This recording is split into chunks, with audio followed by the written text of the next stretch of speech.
Saudaraku, maraknya konten hiburan, berbagai macam games, parodi lucu, konten prank, bahkan banyak yang mengarah pada semi-pornografi, merupakan salah satu sebab pemicu jauhnya nilai-nilai agama pada generasi penerus, sehingga mereka lebih mengenali hiburan daripada ketaatan pada agama. Al-Ustadz Abdullah Zain, LCMA, Hafizahullah pernah berkata, "Wahai para orang tua, jika kalian tidak punya waktu untuk mendidik anak-anakmu, ketahuilah bahwa di luar sana ada yang siap memberikan seluruh waktunya untuk merusak mereka." Ini merupakan rangkaian akibat dari pola pendidikan yang keliru sejak awal.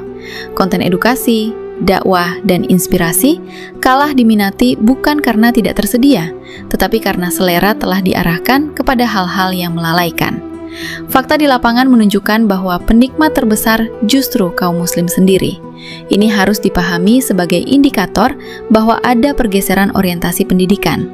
Ketika hati lebih condong kepada hiburan daripada ilmu agama, maka itu tanda lemahnya keterikatan dengan akhirat. Syekh Toha Jabir Al-Alwani rahimahullah menjelaskan, "Al-usrah hiya madrasatul ula, wa fiha yutba'u manhajul hayat." Keluarga adalah sekolah pertama, dan di dalamnya ditanamkan manhaj kehidupan. Kitab Usul At-Tarbiyah Al-Islamiyah halaman 45. Maka ketika sejak awal yang ditanamkan adalah ketergantungan pada hiburan, jangan heran jika kelak anak sulit mencintai masjid dan asing dengan agamanya. Rasulullah Shallallahu Alaihi Wasallam bersabda, "Ma min mauludin illa yuladu alal fitrah, fa abawahu yuhawidanihi, au yunashironihi, au yumajisanihi."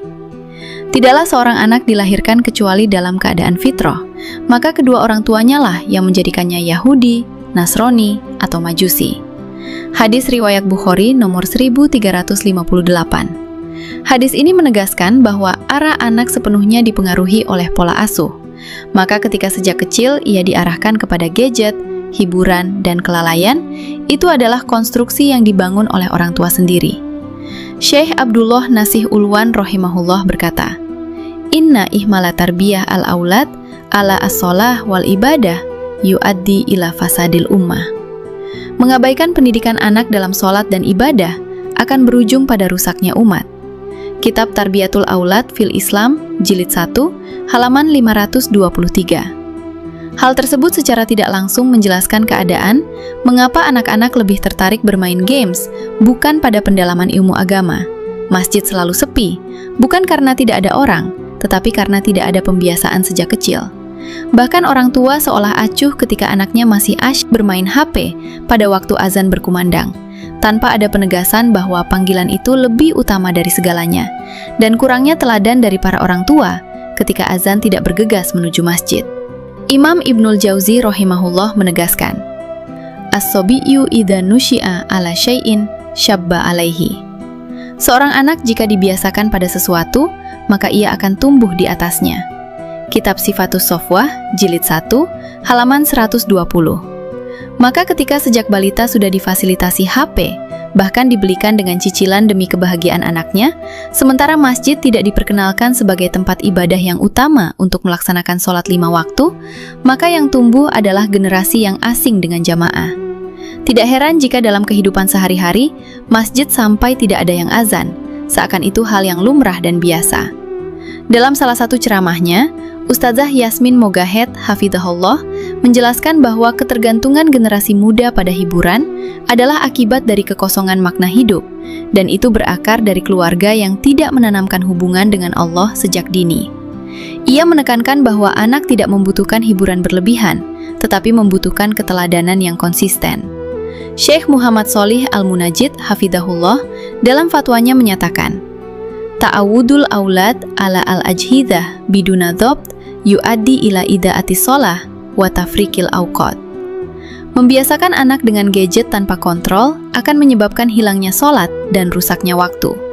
Majmu Fatawa Islamiyah, Jilid 3, halaman 98. Ini selaras dengan realita hari ini, di mana anak-anak generasi alfa lebih menggandrungi games, mabar dengan komunitasnya, sementara panggilan azan diabaikan dan dilewatkan begitu saja. Kesimpulannya, Kesalahan terbesar orang tua ketika menyerahkan pendidikan sepenuhnya kepada sekolah dan mengejar prestasi akademik, sementara prestasi religius diabaikan. Padahal dalam sistem pendidikan nasional pun disebutkan bahwa porsi terbesar pendidikan ada dalam keluarga.